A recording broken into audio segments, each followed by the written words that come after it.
Character ছিল manifest করতে আমি আগেও সুবিধাকে বলেছিলাম যে আমি একটা না ওই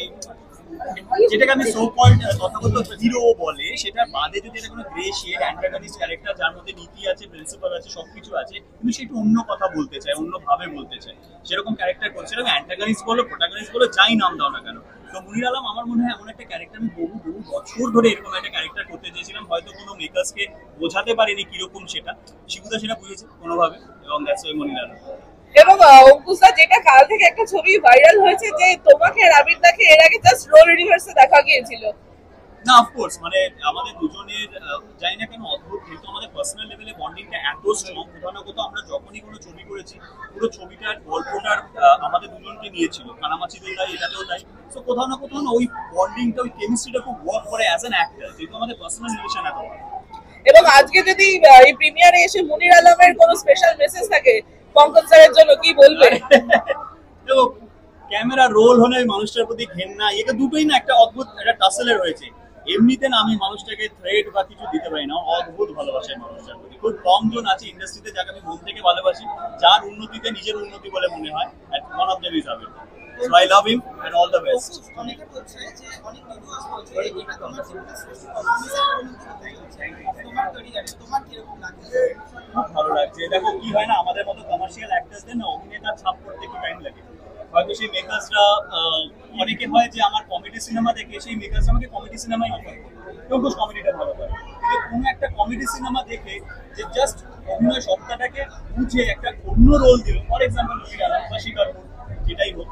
সেই সব মেকার্স খুব কম আছে শিবুদা ইজ ওয়ান অফ দেম তো তাই জন্য আমি সত্যি গ্রেটফুল শিবুদার কাছে শিবুদা আমি জানি আমার এমন কোনো ছবি দেখেনি যেটাতে মুনির আলমের মতো কোনো চরিত্র করেছি বাট স্টিল বুঝেছে যে অঙ্কুশে যদি এরকম চরিত্র দেওয়া হয় তখন লভ করতে পারে এটাও মানে বলছে যে মানে অ্যাজ কৌশলী তো তোমাকেও শিবুদা নন্দিতা ম্যাম মানে অবভিয়াসলি সবার একটা সেকেন্ড ইনিংস দরকার লাগে এন্ড আমি এটা অলওয়েজ বলি যে আমরা যতই বলিনি এ হিরো ও স্টার ও হ্যান ও দ্যাট ফিল্ম ইন্ডাস্ট্রি বা film making is a directors medium ডিরেক্টরের ভিশন দিয়ে আমরা দেখি হতে পারে আমাদের অনেক ট্যাগ লাগতে পারে কেউ হিরো কেউ স্টার করে but it's a director's medium তো ডিরেক্টর যদি তোমাকে বুঝে সেই সুযোগ না দেয় you can never become something. এবং অঙ্কুশদার সাথে সাথে আরো 3টে সিনেমা রিলিজ করেছে তোমার কি প্ল্যান রয়েছে বাকিগুলো দেখতে যাওয়া হবে? অবশ্যই দেখবো আমার প্ল্যান সত্যিই আছে বাকিগুলো ক্যামেরার সামনে করে বলছি সত্যি দেখার প্ল্যান আছে কারণ আমার সব থেকে এটা ভালো লাগে পুজোর সময় বাংলা ছবি নিয়ে চর্চা হয় তো আর আমি এটাই সবসময় বলবি লড়াইটা 1 নম্বর 2 নম্বর আসার লড়াই নয় প্রত্যেকটা প্রডিউসার একটা সার্টেন অ্যামাউন্ট প্রত্যেকটা ছবিতে ঢেলেছে ইন্ডিভিজুয়াল প্রডিউসার তারা যেন সত্যি বলছি একটা বড় লাভের অংশ তারা ঘরে নিয়ে যেতে পারে সেটা যে কোনো অঙ্কই হতে পারে তো এইটা হচ্ছে সব থেকে আমাদের মূল মোটিভ হওয়া উচিত যাতে কোনো একটা পুজোতে হয়তো রোজাগার 2 রক্তবীজ 3 দেবী চৌধুরানী 2 যতকাণ্ড কলকাতায় 2 আবার যাতে ক্ল্যাশ হয় যাতে সবকটার পার্ট 2 হতে পারে যদি এত সাকসেসফুল হয় প্রত্যেকটা থ্যাংক ইউ। এবং কোথাও না কোথাও সেটা পূরণ হতে দেখা যাচ্ছে খুব ভালো ফিডব্যাক পাচ্ছি সব জায়গা থেকে খুব ভালো ফিডব্যাক পাচ্ছি আজকে হল ভিজিট করতে গেছিলাম যেটা যাদের ফিডব্যাক আমাদের কাছে সব থেকে বেশি ম্যাটার করে তাদের ফিডব্যাক নিয়ে এলাম অডিয়েন্সে and full houseful show amazing আমি গেলে একটা জিনিস জিজ্ঞেস করেছিলাম আজকে গিয়ে মানে দর্শককে জিজ্ঞেস করছেন যে এটা আমার প্রথম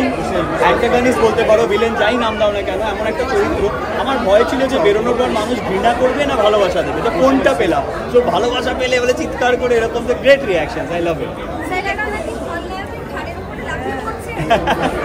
না অ্যাকচুয়ালি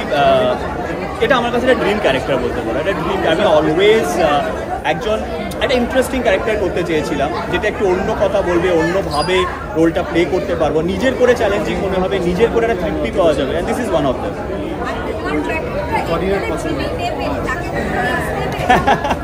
না তাকে টিপস দেওয়ার কিছু নেই বেশি বলতে পারছি না এখন কিন্তু তাকে টিপস দেওয়ার কিছু নেই এটুকু বলতে নেই হ্যাঁ ঠিক আছে বাট আমার নিজের মুখ থেকে বলাটা ঠিক হবে না বাট ঠিক আছে অল দ্য বেস্ট এবং আশা করি পার্টনারশিপ হোক এবং আরও রমরমিয়ে হোক। এই যে রঘু ডাকাত ভার্সেস রকি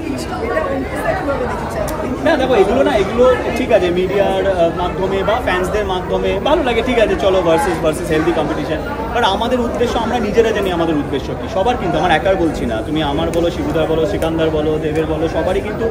অনলি ইন্টেনশন হচ্ছে ভাই প্রচুর টাকা লেগে আছে ছবিতে, ছবি যেন এমন চলে যেন আমরা টাকাটা ফেরত পাই। এটা আমি নিজে এখন প্রডিউসার হয়েছি তো আমি বুঝি এই টেনশনটা কতটা চলে। সো এই যে ক্ল্যাশেস ভার্সেস এই ব্যাপারটা না পুরোপুরি সেকেন্ডারি, এগুলো মজা পাওয়ার জন্য ঠিক আছে, স্ক্রোল করে রিলে দেখার জন্য ঠিক আছে। আর রিয়ালিটিটা হচ্ছে আমরা সকলেই চাই যে যা যা টাকা লগ্নি করা আছে সেটা যেন ঘরে ফিরে আসে, তার যাতে আরও বড় ছবি আমরা সাহস করে করতে পারি। 100%। আর সব থেকে বড়, হ্যাঁ খালি এইটুকু আমি চাই যে বাংলা ছবিগুলো, চারটেই বাংলা ছবি এমন চলুক যে 2 তারিখে অনেক অন্য ভাষার ছবি আসছে তাদের যাতে একটু টাফ কম্পিটিশন বা তাদের যাতে একটু প্রবলেম হয়, ইজিলি যাতে আমাদের শোগুলো না নিয়ে চলে যেতে পারে। না পুজোর প্ল্যান, হল ভিজিট করবো, তারপরে মানে খুব বেশি বাড়িতে টাইম না দিলে ডিভোর্স তো বলতে পারবো না, বিয়ে হয়নি, ব্রেকআপ হতে পারে, তো সেই কারণেই একটু বাড়িতেও সময় দেবো। কিন্তু হল ভিজিট করার জন্য মন উসকুস করবে, এটা তো আমি জানি, প্রচণ্ড উসকুস করবে হল ভিজিট করার জন্য, ওগুলোও করবে। হ্যাঁ ব্রেকআপ কে না ভয় পায়, অদ্ভুত তো, ব্রেকআপ কে না ভয় পায়। আর তোর কি মনে হয় আমি আনন্দ পাবো? হ্যাঁ এই চিনলি রে, থ্যাংক ইউ।